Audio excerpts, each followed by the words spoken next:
हाँ, तो देखो हम लोग यहाँ पे स्टार्ट कर रहे हैं यूनिट थर्ड, और यूनिट थर्ड जो है हम लोगों का बेसिकली कॉम्प्लेक्स नंबर से रिलेटेड है। और यूनिट थर्ड में जो फर्स्ट चैप्टर है हम लोगों का सम्मिश्र संख्याएं एवं उनके ज्यामितीय निरूपण, दैट मीन्स क्या होगा, complex number and their geometrical representation. हम लोग यहाँ पे बेसिकली डिस्कस करेंगे कि कॉम्प्लेक्स नंबर क्या होता है और उनका ज्योमेट्रिकल रिप्रेजेंटेशन हम लोग कैसे करते हैं, ज्योमेट्री में हम लोग उसको रिप्रेजेंट कैसे करते हैं। ओके, तो देखो सबसे फर्स्ट यहाँ पे डेफिनेशन आपको दिख रहा होगा, सम्मिश्र संख्याएं। ठीक है, सम्मिश्र संख्या, तो सम्मिश्र संख्या हम लोग 11 से पढ़ते आ रहे हैं। कोई भी ऐसे नंबर्स जिसको हम लोग क्या करते हैं, वास्तविक मतलब रियल नंबर और इमेजिनरी नंबर के फॉर्म में रिप्रेजेंट कर सके, उसको हम लोग क्या बोलते हैं यहाँ पे, सम्मिश्र संख्या है। तो देखो जैसे यहाँ पे डेफिनेशन सम्मिश्र संख्या का हम लोग देखते हैं, वह संख्या जो दो भागों से मिलकर बनी होती है। ठीक है, वह संख्या जो दो भागों से मिलकर बनी होती है, एक होता है हम लोग का वास्तविक भाग तथा दूसरा जो होता है अधिकल्पित भाग होता है, सम्मिश्र संख्याएं कहलाती हैं। ठीक है, जैसे देखो यहाँ पे हम लोग का एक हम लोग नंबर पढ़ते थे, यहाँ पे जेड के फॉर्म में हम लोग लिखते थे, Z equal to A plus I B, या Z equal to X plus I Y भी लिखते थे, जहाँ ए और बी जो होता था वो क्या होता था, यहाँ पर कोई भी नंबर्स होते थे, और आई जो होता है जिसको हम लोग आयोटा बोलते हैं ना, ए को हम लोग रियल पार्ट बोलते हैं और बी को यहाँ पर बोलते हैं इमेजिनरी पार्ट। तो वही यहाँ पे बोला है, कोई भी नंबर जिसको हम लोग ए प्लस आई बी के फॉर्म में रिप्रेजेंट कर सकते हैं, those numbers are called complex number. Okay, तो जैसे यहाँ पे क्या है, इसे हम लोग Z equal to A plus I B से निरूपित करते हैं। ओके, तो देखो यहाँ पे समित संख्या का आप देखते हैं, यहाँ पे मापांक ए भी हम लोग देख चुके हैं। ध्यान देना कि अगर जेड हम लोग का कोई सम्मिश्र संख्या है जो कि किस फॉर्म में है, ए प्लस आई बी या एक्स प्लस आई वाई के फॉर्म में। ठीक है, sorry A plus I B हम लोग लिख देते हैं, ए प्लस आई बी। तब देखो यहाँ पे अगर ए प्लस आई बी देखे तो इसका मापांक जो होता है उसको हम लोग डिनोट करते हैं मॉड ऑफ जेड से। ठीक है, और मापांक कैसे निकालते हैं, मॉड ऑफ जेड, और देखो मापांक कैसे निकालते हैं, स्क्वायर रूट ऑफ वास्तविक भाग का स्क्वायर मतलब ए का स्क्वायर प्लस अधिकल्पित भाग का स्क्वायर मतलब क्या होगा यहाँ पे बी का स्क्वायर। मतलब क्या है कि अगर आपके पास कोई भी कॉम्प्लेक्स नंबर दिया है उसका अगर आपको यहाँ पे मापांक निकालना है तो मापांक क्या होगा, square root of real part का स्क्वायर प्लस इमेजिनरी पार्ट का स्क्वायर। ठीक है, तो ये होता है हम लोगों का मापांक। अब इसके बाद हम लोग यहाँ पे डिस्कस करेंगे समित संख्या का कोणांक।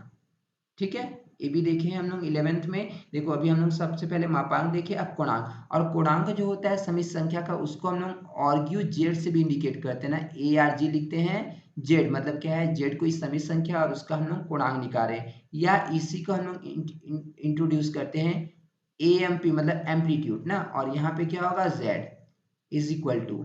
ठीक है, दोनों का मतलब सेम है। तो अगर देखो यहाँ पे z equal to A plus I B कोई यहाँ पे कॉम्प्लेक्स नंबर है, तो एम्पलीट्यूड ऑफ z या argument of z is equal to होता है this is tan inverse then अधिकल्पित भाग अपॉन में वास्तविक भाग मतलब इमेजिनरी पार्ट अपॉन में क्या होता है, रियल पार्ट। तो ये होता है हम लोग का समित संख्या का गुणांक। तो देखो यहाँ तक समित संख्या क्या होती है, समित संख्या का मापांक क्या होता है और समित संख्या का गुणांक क्या होता है, ये तीन चीज हम लोग यहाँ पे डिस्कस करें जो कि कॉमन है, जो कि 11 से पढ़ते आ रहे हो। तो यहाँ तक कोई डाउट है? No sir. ओके, अब हम लोग यहाँ पे देखते हैं आगे ना। अब देखो यहाँ पे समित संख्या का ध्रुवीय रूप पोलर फॉर्म में अगर हम लोग इसको रिप्रेजेंट करना चाहें तो कैसे करते हैं, तो देखो जैसे यहाँ पे क्या दिया है, Z equal to A plus I B कोई कॉम्प्लेक्स नंबर है। ठीक है, तो देखो इसी का जो पोलर फॉर्म होता है इसी को हम लोग पोलर फॉर्म में, अभी तो हम लोग कोऑर्डिनेट फॉर्म में लिखे हैं ना, ये जो होता है कार्टेशियन फॉर्म होता है। ठीक है, अगर इसी को पोलर फॉर्म में मतलब रेडियस और एंगल के फॉर्म में रिप्रेजेंट करें तो इसको हम लोग लिखते हैं R this is cos theta plus I sine theta. देखो इसी का मतलब क्या होता है, जब ब्रैकेट ओपन होता है तो क्या होता है, R this one is cos theta plus I, R का मल्टीप्लाई होगा आर साइन थीटा। मतलब बोलने के लिए ऐसा भी बोल सकते हो, ए इक्वल टू क्या है, आर कॉस थीटा, और बी इज इक्वल टू क्या है यहाँ पर, आर साइन थीटा। तो देखो ए हो जाएगा और बी हो जाएगा, तो ए प्लस आई बी के फॉर्म में आपका नंबर रिप्रेजेंट हो जाएगा। और देखो एक चीज ध्यान देना, तब हम लोग क्या लिखते हैं यहाँ पर,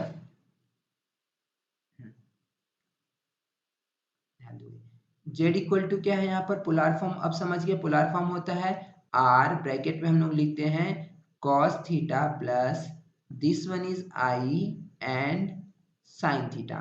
ठीक है, तो देखो यहाँ पे z इक्वल टू आर। देखो बीएससी फर्स्ट ईयर में हम लोग बहुत बार देखे हैं cos theta plus I sine theta, जिसको हम लोग क्या लिखते हैं e की पावर आई थीटा। पढ़े हो?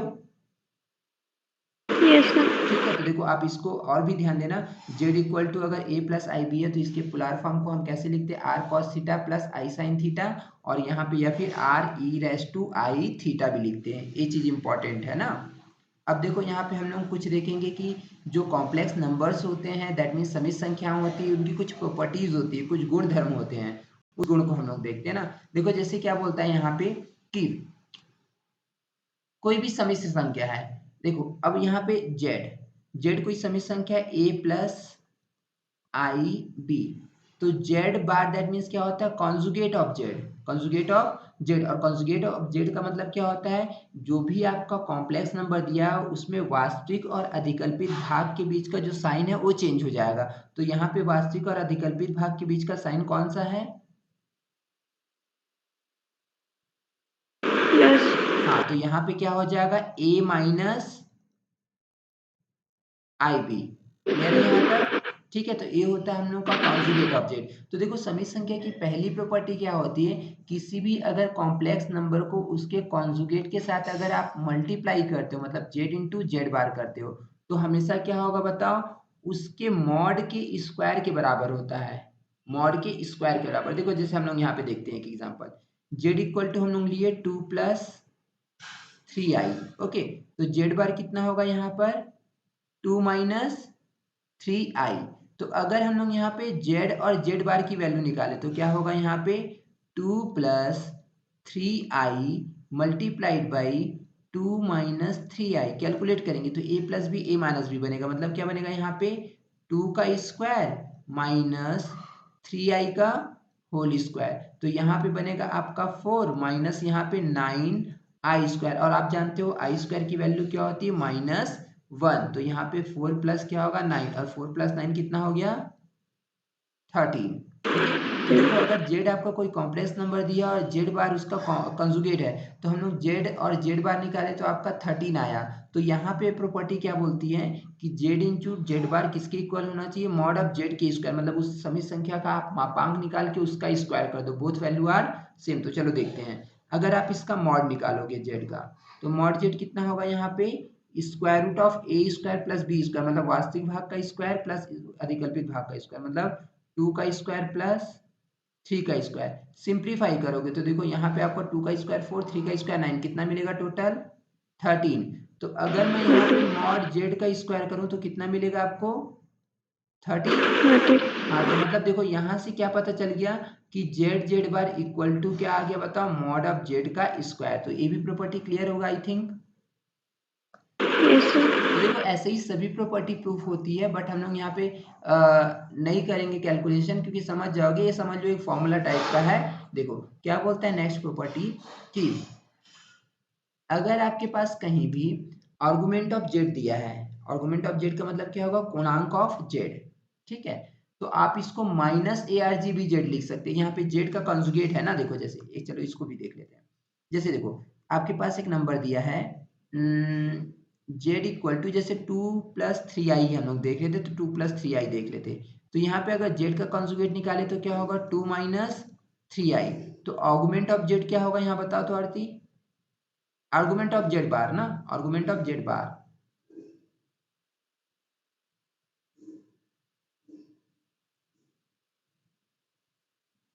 बोलो।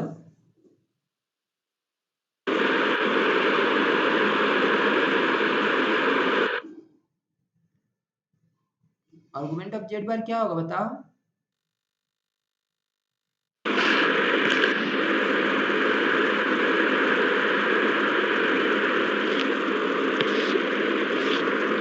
सर माइनस क्या था tan इनवर्स, क्या होता है b हाँ अपॉन में a, मतलब क्या होगा -3 अपॉन में 2 होगा ना। ठीक है, अब देखो हम लोग जानते हैं कि tan में माइनस थीटा क्या होता है, माइनस tan थीटा होता है ना। Yes sir. तो इनवर्स भी सेम प्रॉपर्टी को फॉलो करेगा। यहाँ पे tan इनवर्स कितना मिल गया, 3/2। 3/2। ठीक है, अब देखो इतना हो गया। अब अगर हम लोग देखें यहाँ पे माइनस आर्गुमेंट जेड की, तो माइनस आर्गुमेंट जेड तो उतना ही आएगा ना। देखो ये आर्गुमेंट ऑफ जेड, जेड इतना है, तो माइनस आर्गुमेंट ऑफ जेड क्या होगा, माइनस tan इनवर्स 3/2। तो दोनों वैल्यू सेम है ना।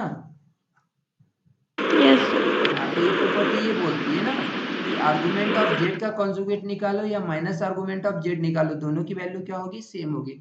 नेक्स्ट क्या बोलता है कि अगर आपके पास कहीं भी आर्गुमेंट ऑफ Z1 अपॉन में Z2 दिया है, आर्गुमेंट ऑफ Z1 अपॉन में Z2, तो इसको हम लोग क्या लिखते हैं, argument of Z1 minus argument of Z2। Z. Okay, अब देखो यहाँ पे फोर्थ क्वेश्चन बोलता है, फोर्थ प्रॉपर्टी क्या बोलती है कि अगर आपके पास यहाँ पे Z equal to a plus IB कोई कॉम्प्लेक्स नंबर दिया है, ठीक है, तथा कॉन्जुगेट ऑफ Z क्या दिया है बताओ, a माइनस IB। ऑब्वियसली अगर Z equal to a plus IB होगा तो इसका कॉन्जुगेट क्या होगा, a माइनस IB। ठीक है, इस कंडीशन पे क्या होता है कि आप दोनों कॉम्प्लेक्स नंबर के एडिशन का बार निकालो, मतलब कॉन्जुगेट निकालो, या फिर दोनों के अलग अलग कॉन्जुगेट को ऐड करो, दोनों की वैल्यू सेम आएगी। ठीक है, आप दोनों को ऐड करने के बाद उसका कॉन्जुगेट निकालो, या दोनों का कॉन्जुगेट निकालने के बाद उसको ऐड करो, both values are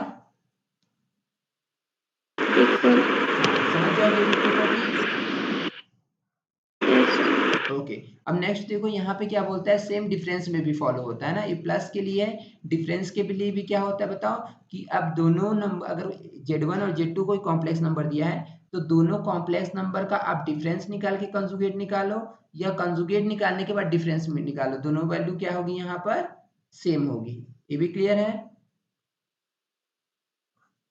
yes sir. Okay, अब देखो यहाँ पे नेक्स्ट प्रॉपर्टी है हम लोग की property number 5। And property number 5 क्या दिया है कि आप अगर Z1 और Z2 दो कॉम्प्लेक्स नंबर दिए, अभी तक हम लोग प्लस और माइनस के लिए देखे, अगर इनटू रहता है मतलब Z1 इंटू Z2 रहता है और पूरे का होल कॉन्जुगेट रहता है, तो आप इसको क्या लिख सकते हैं बताओ, Z1 का कॉन्जुगेट इंटू Z2 का कॉन्जुगेट। मतलब बोलने का मतलब ये है कि अगर आपके पास Z1 एंड Z2 दो कॉम्प्लेक्स नंबर्स दिए हैं तो आप दोनों का प्रोडक्ट निकालने के बाद कॉन्जुगेट करो, या कॉन्जुगेट निकालने के बाद प्रोडक्ट करो, both values are same. Same division में फॉलो होता है कि अगर आपके पास यहाँ पे Z1 और Z2 दो कॉम्प्लेक्स नंबर दिया है तो आप दोनों का होल कॉन्जुगेट मतलब डिवाइड करने के बाद कॉन्जुगेट निकालो, या कॉन्जुगेट निकालने के बाद डिवाइड करो, बोथ वैल्यूज आर सेम। अब देखो यस यहाँ पे सर। नेक्स्ट प्रॉपर्टी नंबर 6 दिया है, और प्रॉपर्टी नंबर 6 क्या बोलता है यहाँ पे ध्यान देना, आर्गुमेंट ऑफ ARG ना, argument of Z1 into Z2 is equal to argument of Z1 plus Z2। मतलब क्या है कि अगर आपके पास कॉम्प्लेक्स नंबर दिया है तो आप Z1 इंटू Z2 का आर्गुमेंट निकालो, मतलब पूर्णांक निकालो, या फिर दोनों का अलग अलग पूर्णांक निकाल के उनको ऐड करो, बोथ वैल्यूज आर सेम।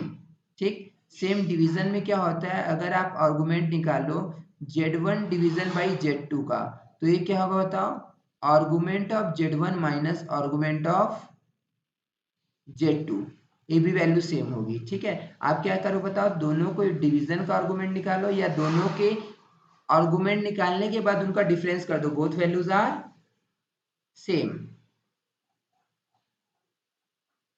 उसके बाद देखो यहाँ पे हम लोग नेक्स्ट देखते हैं, नेक्स्ट प्रॉपर्टी आपके पास property number 7। And property number 7 क्या है कि अगर आपके पास यहाँ पे कॉम्प्लेक्स नंबर है, ध्यान देना ना, ये बहुत यूजफुल है, बहुत जगह यूज होगा, ये ध्यान देना। तो क्या है बताओ, Z और यहाँ पे Z का कॉन्जुगेट, मतलब क्या है कि हम लोग Z को कॉम्प्लेक्स नंबर को उसको कॉन्जुगेट के साथ ऐड कर रहे हैं, तो जब भी ऐड करोगे तो आपको यहाँ पे क्या होगा, 2 रियल ऑफ Z मिलेगा। रियल ऑफ जेड मतलब क्या है कि तब क्या होगा, जो भी कॉम्प्लेक्स नंबर का जो रियल पार्ट होगा उसका 2 टाइम्स आपको रिजल्ट मिलेगा। और देखो एक चीज ध्यान देना हमेशा कि रियल जेड जो होता है, रियल जेड, रियल पार्ट जो होता है जेड का, वो जो होता है हमेशा मॉड ऑफ जेड से क्या होगा, लेस देन होगा, लेस देन और इक्वल टू। जैसे देखो मैं एक एग्जांपल बता रहा हूँ, हम लोग एग्जांपल लिए थे Z equal to 2 plus 3i। ठीक है, तो जेड का कॉन्जुगेट क्या होगा यहाँ पे, 2 माइनस 3i। तो देखो क्या बोलता है कि आप z प्लस जेड बार जब निकालोगे तो आपको क्या मिलेगा, 2 रियल ऑफ जेड। तो देखो यहाँ पे इसका रियल पार्ट क्या आती बताओ,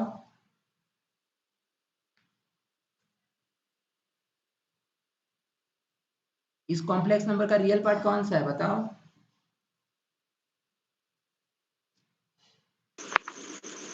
सर 2+3 है। 2+3 रियल पार्ट नहीं आती। जो देखो अभी अभी हम लोग पढ़े हैं z इक्वल टू अगर a प्लस आई भी कोई कॉम्प्लेक्स नंबर होता है तो a को हम लोग रियल पार्ट मतलब वास्तविक भाग बोलते हैं और b को अधिकल्पित मतलब इमेजिनरी बोलते हैं। तो रियल यहाँ पे कौन सा है? ए। यहाँ पर क्वेश्चन में जो ये मैं लिखा हूँ 2 2 होगा ना, और 3 क्या है? अधिकल्पित है। हाँ मतलब इमेजिनरी पार्ट ना। तो देखो यहाँ पे आपको क्या बोलते हैं, देखो आप ऐड करके देखो, इसको ऐड करोगे तो क्या मिलेगा?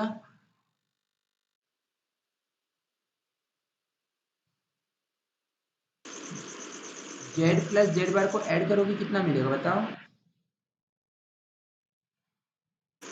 सर 4। 4 मतलब क्या है, रियल पार्ट का 2 टाइम्स मिला है ना। Yes sir. हाँ तो वही ये प्रॉपर्टी बोलता है कि जब भी आप क्या करोगे, दो कॉम्प्लेक्स नंबर को ऐड कर मतलब कॉम्प्लेक्स नंबर को उसके कॉन्जुगेट के साथ ऐड करोगे तो आपको 2 रियल ऑफ जेड, तो आप जब भी आर ई जेड मिलेगा इसका मतलब समझ जाओगे ना। Yes sir. हाँ अच्छा एक चीज है मेरे को बताओ आरती तुम, कि अगर इन दोनों को हम लोग सब्ट्रैक्ट करेंगे मतलब क्या करेंगे, z माइनस जेड बार की वैल्यू निकालेंगे तब आपको क्या मिलेगा?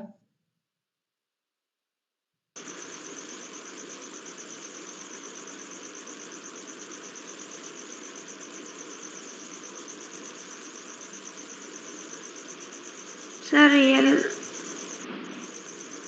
हाँ, बोलिए। Number less than equal to mod of Z. नहीं, इसको सब्ट्रैक्ट करोगे तो क्या मिलेगा? ये तो ये बताता है कि रियल जेड जो होता है, रियल पार्ट जो होता है वो हमेशा मॉड ऑफ जेड से लेस देन होता है, ये छोड़ दो अभी। जब दोनों को सब्ट्रैक्ट करोगे तो कितना मिलेगा?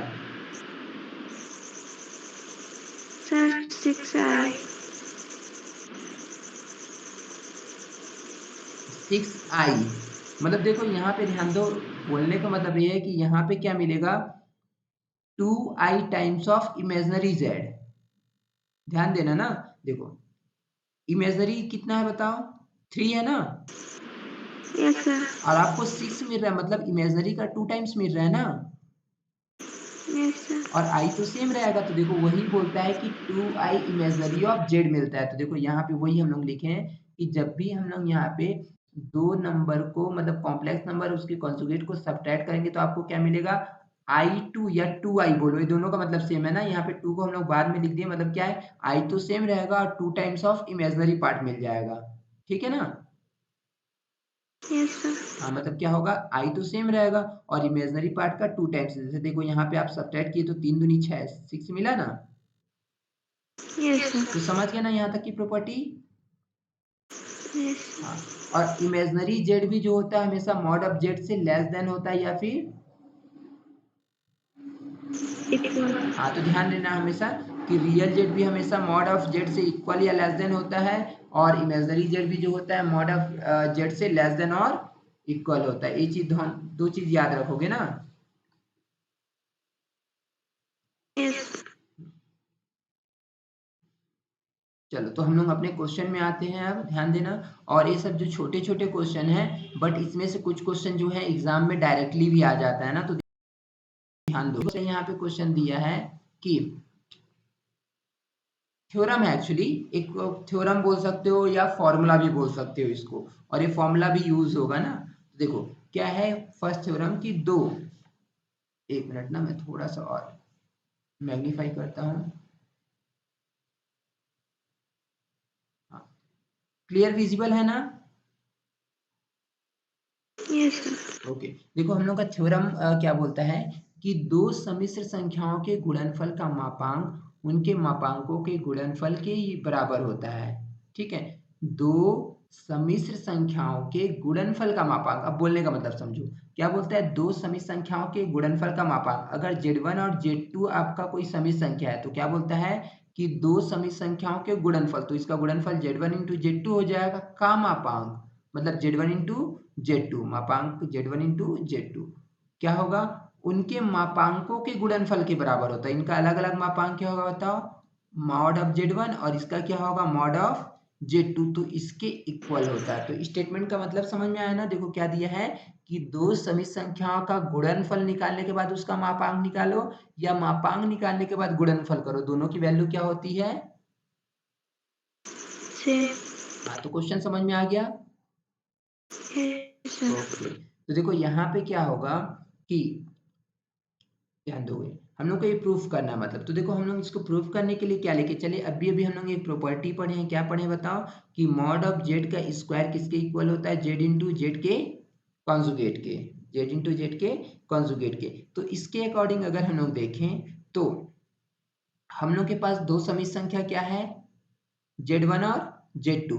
तो अगर मान लो यहाँ पे आप Z की जगह में Z1 इंटू Z2 लिख दोगे, तो Z1 इंटू Z2 का स्क्वायर क्या होगा, पहले Z फिर Z का कॉन्जुगेट, मतलब पहले Z1 इंटू Z2 होगा, फिर क्या होगा Z1 इंटू Z2 का कॉन्जुगेट होगा, ऐसा। Yes sir. ये फॉर्मूला है ना, ध्यान दोगे, ये जो आपका क्या है फॉर्मूला है। और इसी फॉर्मूला में हम लोग Z1 इंटू Z2 को अप्लाई किए हैं, तो Z1 इंटू Z2 का होल स्क्वायर मॉड का whole square equal to Z1 into Z2 into Z1 into Z2 का कॉन्जुगेट हो जाएगा। अब इसको देखो, जब हम लोग सिंप्लीफाई करेंगे तब क्या मिलेगा आपको, यहाँ पे Z1 इंटू Z2 सेम लिखे, और अभी अभी देखो एक फॉर्मूला और हम लोग पढ़े थे कि अगर दो समित संख्या इंटू में दिया है तो उनका होल कॉन्जुगेट है, तो इसको आप Z1 इंटू Z2 का कॉन्जुगेट अलग अलग करके लिख सकते हो। तो देखो उसी फॉर्मूला के बेसिस पे हम लोग यहाँ पे क्या किए हैं, इसको Z1 का कॉन्जुगेट इंटू Z2 का कॉन्जुगेट कर दिए। अब देखो ये तो है आगे पीछे इंटू में, आगे पीछे लिख सकते हो, Z1 को Z1 के साथ लिख दिया और Z2 को Z2 के साथ। देखो हम लोग क्या लिखे, Z1 इंटू Z2, Z1 का कॉन्जुगेट, फिर सेकेंड में लिखे Z2 इंटू Z2 का कॉन्जुगेट। ठीक है, तो अभी देखो फिर पढ़े हम लोग वही कि Z कहीं भी कोई समित संख्या और उसी का कॉन्जुगेट है तो आप डायरेक्ट उसके मॉड का स्क्वायर लिख सकते हो। तो देखो इसको लिखिए मॉड ऑफ Z का स्क्वायर और इसको मॉड ऑफ Z2 का स्क्वायर, Z1 का स्क्वायर एंड Z2 का स्क्वायर। अब अगर देखिए तो देखो दोनों तरफ स्क्वायर है, यहाँ भी दोनों में स्क्वायर है तो होल स्क्वायर बन जाएगा, और यहाँ भी स्क्वायर दिया है तो दोनों तरफ से स्क्वायर आपका क्या होगा कैंसल, और स्क्वायर आपका कैंसिल होगा तो आपको यहाँ पे क्या मिलेगा, mod of Z1 into Z2 is equal to mod of Z1 into mod of Z2, और यही आपको प्रूफ करना था। क्लियर है यहाँ तक? Yes sir. ओके, अब देखो यहाँ पे हम लोग क्वेश्चन नंबर थर्ड देखते हैं, second sorry, theorem number second. और थ्योरम नंबर सेकेंड देखो यहाँ पे क्या दिया है कि दो सम्मिश्र संख्याओं के योग का मापांक सदैव उनके मापांकों से छोटा या बराबर होता है। और देखो ये मोस्ट इंपॉर्टेंट है क्योंकि एग्जाम में भी आ सकता है, और बहुत जगह ये फॉर्मूला के फॉर्म में भी यूज होता है। तो देखो कभी कभी एग्जाम में क्या होता है, ये लिख के आता है, और कभी कभी डायरेक्ट क्या लिखे होगा कि सिद्ध कीजिए कि दो सम्मिश्र संख्याओं के योग का मापांक सदैव उनके मापांकों से छोटा या बराबर होता है। देखो यहाँ पे एक छोटा सा मिस्टेक है, ध्यान देना, क्या दिया है, दो सम्मिश्र संख्याओं के योग का मापांक सदैव उनके मापांकों के योग से, यहाँ पे ऐसा होना चाहिए था, मापांकों के योग से छोटा या बराबर होता है। तो देखो क्या बोलता है, अगर आपके पास दो समिश्र संख्या दिया है तो क्या बोल रहा है कि दो समिश्र संख्याओं के योग का मापांक हमेशा उनके मापांकों के योग, उनके मापांकों के योग से छोटा होगा या फिर बराबर होगा। स्टेटमेंट समझ में आ गया? Yes sir. ओके, तो चलो इसको भी देख लेना, यहाँ पे लिख लेना कि योग से छोटा या बराबर होता है ना। तो देखो अब हम लोग इसको चलो सॉल्व करते हैं। तो सबसे पहले मतलब प्रूफ करते हैं, एक्चुअली सॉल्व नहीं प्रूफ करते हैं। ओके, तो देखो प्रूफ करने के लिए हम लोग क्या लिखे, सबसे पहले हम लोग अभी अभी पढ़े हैं, क्या पढ़े हैं कि मॉड ऑफ जेड का जो स्क्वायर होता है किसके इक्वल होता है, जेड इंटू जेड के कॉन्जुगेट को। तो अगर यहीं पे जेड के जगह में हम लोग Z1 प्लस Z2 रखेंगे तो mod of Z1 plus Z2 का स्क्वायर क्या होगा, Z1 प्लस Z2, और यहाँ पे होगा Z1 प्लस Z2 का होल कॉन्जुगेट। ठीक है, तो यहाँ पे इतना लिख दिए। अब क्या किए हम लोग, Z1 प्लस Z2 और देखो, और ये भी पढ़े हैं कि अगर हम लोग के पास कहीं भी Z1 प्लस Z2 का होल कॉन्जुगेट है ना, तो इसको आप क्या लिख सकते हो अलग अलग, मॉड ऑफ Z1 का कॉन्जुगेट फिर क्या होगा मॉड ऑफ Z2 का कॉन्जुगेट। तो हम लोग लिखे यहाँ पे Z1 प्लस Z2। ठीक है, मतलब नहीं सॉरी, यहाँ पे देखो एक चीज गलत हो गया, अगर कहीं पे Z1 प्लस Z2 का होल कॉन्जुगेट है तो इसको हम लोग क्या लिख सकते हैं, Z1 का कॉन्जुगेट प्लस Z2 का कॉन्जुगेट, तो इसके बेसिस पे हम लोग इसको ब्रेक कर दिए। ठीक है, यहाँ तक क्लियर है? Yes sir. ओके।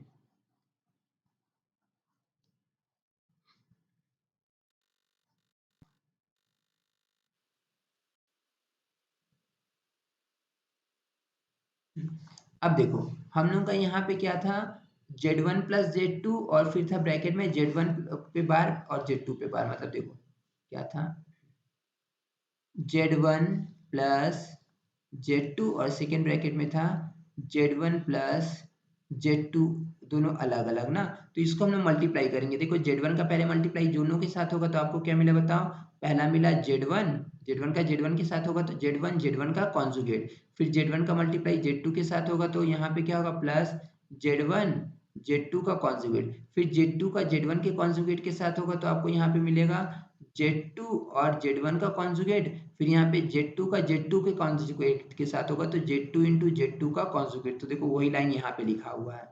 ठीक है, अब देखो यहाँ पे अगेन Z1 और Z1 का कॉन्जुगेट है तो इसको आप क्या लिख सकते हो, Z1 का मॉड ऑफ Z1 का स्क्वायर, तो देखो हम लोग मॉड ऑफ Z1 का स्क्वायर लिख दिए, इसको हम लोग सेम लिखे Z1 इंटू Z2, इसको क्या लिखे Z2 इंटू Z1 का कॉन्जुगेट, और इसको भी देखो Z2 इंटू Z2 का कॉन्जुगेट है तो हम लोग मॉड ऑफ Z2 का स्क्वायर लिख सकते हैं। यहाँ तक हो जाएगा। अब देखो जब यहाँ तक आपको वैल्यू मिल जाएगी देन इसके बाद हम लोग क्या करेंगे,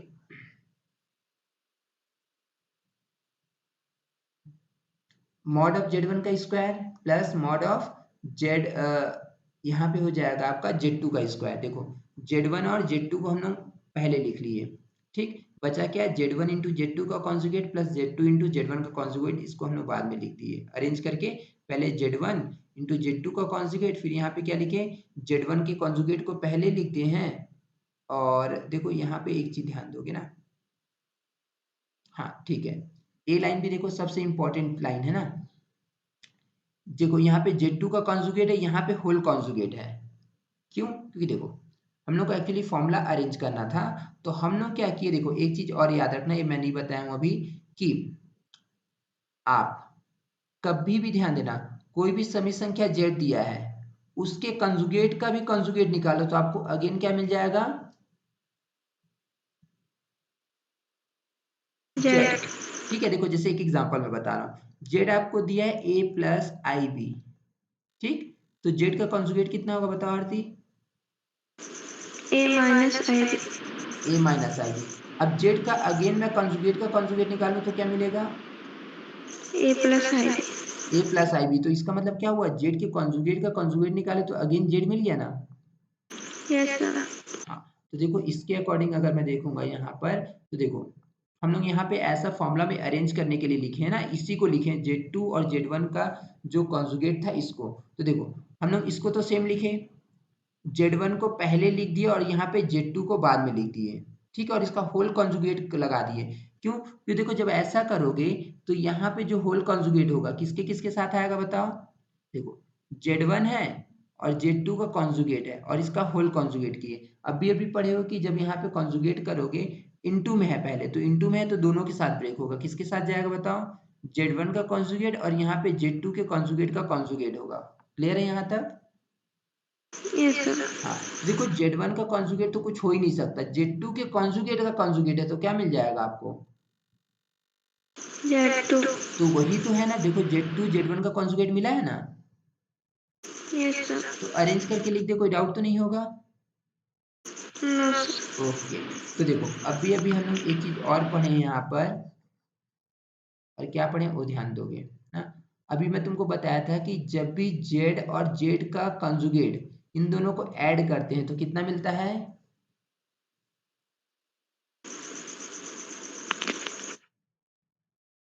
बोलो, 2, रियल नंबर Z। हाँ रियल ऑफ जेड मिलता है ना, मतलब रियल नंबर जो भी होगा उसका 2 टाइम्स मिलता है ना, तो यहाँ पर अगर देखो तो यहाँ पर ध्यान देना, यहाँ भी तो आपका वही प्रॉपर्टी फॉलो करना है, ये पूरा समझ लो जेड है तो ये जेड का कॉन्जुगेट है ना, अगर इस यस पूरे को सर। जेड बोलो तो जेड का कॉन्जुगेट है तो आपको क्या मिलेगा, इसी समित संख्या का रियल नंबर का 2 टाइम्स मिलेगा, तो हम लोग लिखे 2 times of real number Z1 Z2 पे बार, ठीक है, तो देखो यहाँ पे मैं फॉर्मूला लिख भी दिया हूँ और हम लोग जानते हैं कि एक मिनट में, हाँ, और हम लोग जानते हैं कि रियल जेड हमेशा मॉड ऑफ जेड से क्या होता है, लेस देन और इक्वल। हाँ। देखो यहाँ पे टू रियल ऑफ इतना था, तो रियल नंबर हटा के मॉड ऑफ जेड लगाओगे तो यहाँ पे क्या होगा, लेस देन इक्वल टू आ जाएगा ना। Yes sir. ओके, अब देखो यहाँ पे अभी भी फिर हम लोग पढ़े थे कि अगर आपके पास कहीं मॉड दिया है Z1 इंटू Z2, तो आप इसको क्या लिख सकते हो, Z1 पे मॉड फिर Z2 पे मॉड लिख सकते हैं क्या। Yes sir. हाँ, तो इसके अकॉर्डिंग देखो हम लोग यहाँ पे क्या लिखे कि टू मॉड ऑफ Z1 और मॉड ऑफ Z2, और Z2 पे बार था तो Z2 पे बार हो गया, लेस देन इक्वल टू क्यों चल रहा हो जानते हो, क्योंकि हम लोग वहाँ पे रिप्लेस किए ना, इस मॉड ऑफ जेड से रिप्लेस किया, और जानते हो कि मॉड ऑफ जेड जो होता है हमेशा रियल पार्ट से लेस देन और इक्वल होता है, तो इतना लिखे। अब देखो अब हम लोग आगे कैसे प्रोसीड करेंगे, तो यहाँ पे क्या लिखे, मॉड ऑफ जेड वन का square plus mod of Z two का स्क्वायर, और यहाँ पे देखो जब ब्रेक किए two mod of Z one two mod और two mod of Z one Z two मिल गया, तो यहाँ पे देखो मॉड ऑफ जेड वन का square mod of Z two का square plus two mod of Z one Z two, वही लिखे हैं बस और कुछ नहीं किए ना। अब देखो हम लोग क्या किए यहाँ पे, लेफ्ट तो सेम रहेगा, right side mod of Z one का square mod of Z two का square two mod of Z one, और यहाँ पे क्या कर दिए यहाँ पे जेड टू, क्यों, क्योंकि देखो एक चीज और ध्यान देना कि आप क्या निकालो, Z1 का मॉड निकालो या Z1 के कॉन्जुगेट का मॉड, दोनों वैल्यू इक्वल होती है, ठीक है। Yes sir. देखो कैसे इक्वल होती है तो मैं बता भी दे रहा हूँ, कंफ्यूजन जैसे होगा तो देखो, जैसे टू प्लस हम लोग थ्री आई ही लेते हैं, टू प्लस थ्री आई, तो मॉड ऑफ जेड कितना होगा जल्दी बताओ, सॉरी कॉन्जुगेट ऑफ जेड कितना होगा, 2 माइनस 3i। हाँ टू माइनस थ्री आई, तो अगर मॉड ऑफ जेड निकालेंगे तो कितना मिलेगा बताओ, 2 प्लस टू का स्क्वायर प्लस थ्री का स्क्वायर ना आरती। Yes sir. हाँ जो कि कैलकुलेट करोगे रूट तो ऑफ कितना, रूट ऑफ 13। 13। ओके, तो यहाँ पे अगर हम यस। लोग निकाले मॉड ऑफ जेड पे बार, तो इसकी वैल्यू भी क्या आएगी बताओ, टू का स्क्वायर प्लस माइनस थ्री का स्क्वायर, कैलकुलेट करोगे तो कितना मिलेगा, स्क्वायर रूट ऑफ, 13। देखो दोनों वैल्यू सेम आ रही है ना, यस सर। तो वही बोलता है कि आप मॉड ऑफ जेड लिखो या फिर मॉड ऑफ जेड के कॉन्जुगेट, दोनों की वैल्यू सेम होती है, तो देखो हम लोग यहाँ पे वही लिखे हैं, तो यहाँ तक तो आई थिंक कोई डाउट नहीं होगा। No sir. ओके, तो देखो अब हम लोग क्या किए, देखो ध्यान देना ना, ए लाइन तो बता दिया था, ठीक। अब देखो यहाँ पे अगर मैं देखूँ तो एक फॉर्मूला बन रहा है, क्या फॉर्मूला बन रहा है तो ध्यान दोगे, ए का स्क्वायर प्लस बी का square plus two A B, जिसको हम लोग ए प्लस बी का होल स्क्वायर लिख सकते हैं, ए के पोजीशन में मॉड ऑफ जेड वन है और बी के पोजीशन में मॉड ऑफ जेड टू है, ठीक। Z2 ओके, तो यहाँ तक हो जाएगा। अब क्या करोगे, दोनों तरफ से स्क्वायर क्या होंगे, कैंसिल। कैंसल, तो आपको क्या मिल गया बताओ, mod of Z one plus Z two less than equal to mod of Z one plus mod of Z two, clear है पॉइंट। यस। तो देखो आपका यहाँ से प्रूफ हो गया, लेकिन एक चीज ध्यान देना ना, जब भी एग्जाम में आता है प्रूफ करने तो इतना पे छोड़ोगे आपको फुल मार्क्स नहीं मिलेगा, आपको इसका ज्योमेट्रिकल रिप्रेजेंटेशन भी करना पड़ेगा, मतलब ज्यामिति निरूपण भी आपको इसका बताना पड़ेगा, ठीक है। Yes sir. हाँ तो चलो अब हम लोग यहाँ पे देखते हैं इसका ज्यामिति निरूपण कैसे होगा, तो हम लोग का प्रूफ तो हो गया। देखो ज्यामिति निरूपण के लिए तो एक है एक्स अक्ष और दूसरा क्या है, वाई। वाई अक्ष, ठीक। हाँ दो नंबर लिए, दो पॉइंट लिए P1 और P2, ठीक है, P1 और P2। तो देखो यहाँ पे O को P से मिलाने वाली जो लाइन होगी उसी को हम लोग मॉड ऑफ Z1 बोलेंगे, और O को Q से मिलाने वाली लाइन क्या होगी बताओ, मॉड ऑफ Z2। हाँ, ठीक है। तो देखो ध्यान देना, अब क्या करोगे, यहाँ पे जो ओ आर होगा वो इन दोनों का रिजल्टेंट होगा, ठीक है, मतलब फाइनल वैल्यू कैलकुलेशन के बाद, समझ जाओगे। Yes sir. हाँ देखो ध्यान देना, आर क्या है बताओ, कोई पॉइंट है, तो ओ से आर तक की लेंथ जो होगी वो क्या होगी बताओ, Z1 और Z2 के एडिशन का मॉड, ठीक है। और जो यहाँ पे P से Q तक की लेंथ है ना, इसको हम लोग बोलते हैं mod of Z1 minus Z2, ठीक है, जो यहाँ से यहाँ तक की लेंथ होती है वो प्लस वाली होती है और यहाँ से यहाँ तक की लेंथ क्या होती है, -1। हाँ ये चीज ध्यान रखोगे ना, अभी माइनस वाले में सेम बनाओगे डायग्राम, तो इसलिए अब देखो ए एक्चुअली यहाँ देखो शेप ठीक से नहीं बन पाया है, ये जो होता है रेक्टेंगुलर शेप में होता है ना, तो ये मॉड ऑफ Z1 है, तो ये भी क्या होगा, मॉड ऑफ Z2। क्योंकि अपोजिट साइड इक्वल होता है, ये मॉड ऑफ Z2 है, तो ये भी क्या होगा, मॉड ऑफ Z। हाँ, और ये बीच वाला जो होगा वो आपका क्या होगा, mod of Z1 plus Z2। Z2। कहाँ से कहाँ तक की लेंथ, O से लेके R तक की लेंथ। अब सेम बताओ, अगर P से Q तक की लेंथ होगी तो क्या होगी वो,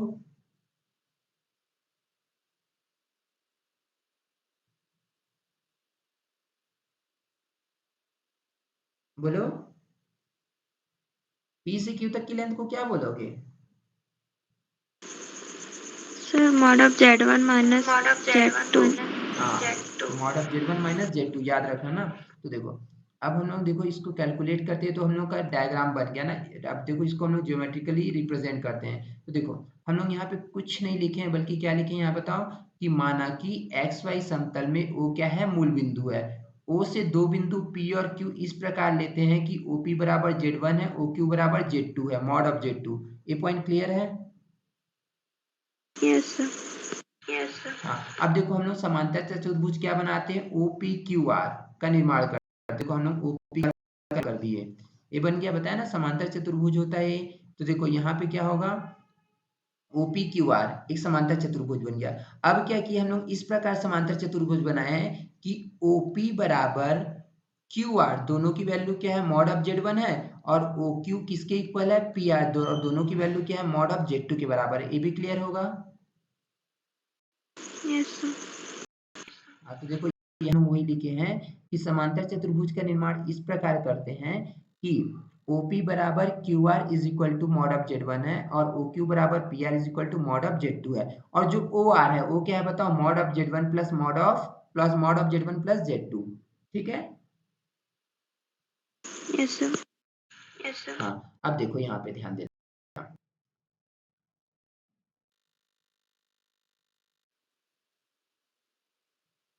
देखो अब यहाँ पे दो ट्रायंगल बन रहा है, अगर बेसिकली देखो तो,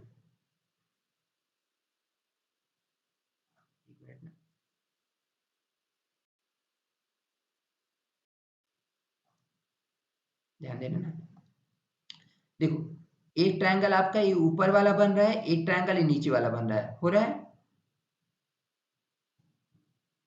यस सर। हाँ। अब दोनों में से कोई भी ट्रायंगल को ले लो, तो हम लोग किसको लिए, नीचे वाले ट्रायंगल को, आप किसी को भी ले सकते हो। और देखो ध्यान देना हमेशा कि कोई भी जो ट्रायंगल होता है, जैसे यहाँ पे क्या है बताओ, ए बी और सी ना, ये प्रॉपर्टी होती है, किसी भी ट्रायंगल में किन्हीं भी दो भुजाओं का योग, किन्हीं भी दो भुजाओं का योग हमेशा तीसरी भुजा से या फिर बड़ा होगा या फिर तो क्या होगा, बराबर, उससे छोटा कभी नहीं हो सकता है। ठीक है, मतलब कोई भी दो भुजा का योग ले लो, जैसे यहाँ पे हम लोग लिए ए बी और किसको लिए, BC से, तो इसकी जो वैल्यू होगी हमेशा तीसरी भुजा बची कौन सी बताओ, AC ना, तो इससे क्या होगी, या फिर बड़ी होगी या फिर क्या होगी, बराबर, छोटी नहीं हो सकती ना। मतलब क्या बोलता है कि दो किसी भी त्रिभुज की आप बात कर लो, कोई भी त्रिभुज आप ले लो, उसमें दो भुजाओं का जो योग होता है हमेशा तीसरी भुजा से या फिर बड़ी होगी या फिर क्या होगी, बराबर होगी। तो हम लोग देखो यहाँ पे देखें कि mod of Z1 plus mod of Z2, mod of Z1 plus Z2 भी किससे बड़ा होगा या बराबर होगा, Z1 प्लस Z2 से। Yes sir. हाँ, तो देखो हम लोग यहाँ पे लिखे कि वही OR से हम लोग इंडिकेट किए हैं कि OR की वैल्यू जो लेस देन इक्वल टू होगी किसके बताओ, OQ प्लस QR से। OR की वैल्यू इतनी है और यही है आपकी OQ की वैल्यू और QR की वैल्यू। तो देखो आपका प्रूफ हो गया, mod of Z1 plus Z2 जो होगा हमेशा लेस देन इक्वल टू होगा mod of Z1 plus mod of Z2 के। तो क्लियर है आई थिंक यहाँ तक, यस सर। हाँ। तो देखना अब ध्यान दोगे ना, क्वेश्चन नंबर थर्ड भी सेम है, देखो बस थोड़ा सा डिफरेंस है, दो समित संख्याओं के अंतर का मापांक उनके मापांकों के अंतर से बड़ा या बराबर होता है, ये आपको सिद्ध करना है और इसका ज्यामितीय निरूपण भी करना है। मतलब आपको यहाँ पे प्रूफ करना है, मॉड ऑफ, देखो यहाँ पे जो प्रूफ करना है कि मॉड ऑफ Z1 देखो यहाँ पे लिखा नहीं मैथमेटिकल, मैं लिख दे रहा हूँ। Mod of Z1 minus Z2 जो होगा ना, हमेशा इनके अलग अलग मापांक से क्या होगा, या फिर बड़ा होगा या फिर क्या होगा, इक्वल होगा। ये आपको प्रूफ करना है। क्लियर है? Yes sir. हाँ, तो आप इसको ट्राई करना, सॉल्व करना, सेम टाइप से बनेगा। अगर नहीं बनेगा तो हम लोग इस क्वेश्चन को कल डिस्कस करेंगे। ठीक है? Yes sir.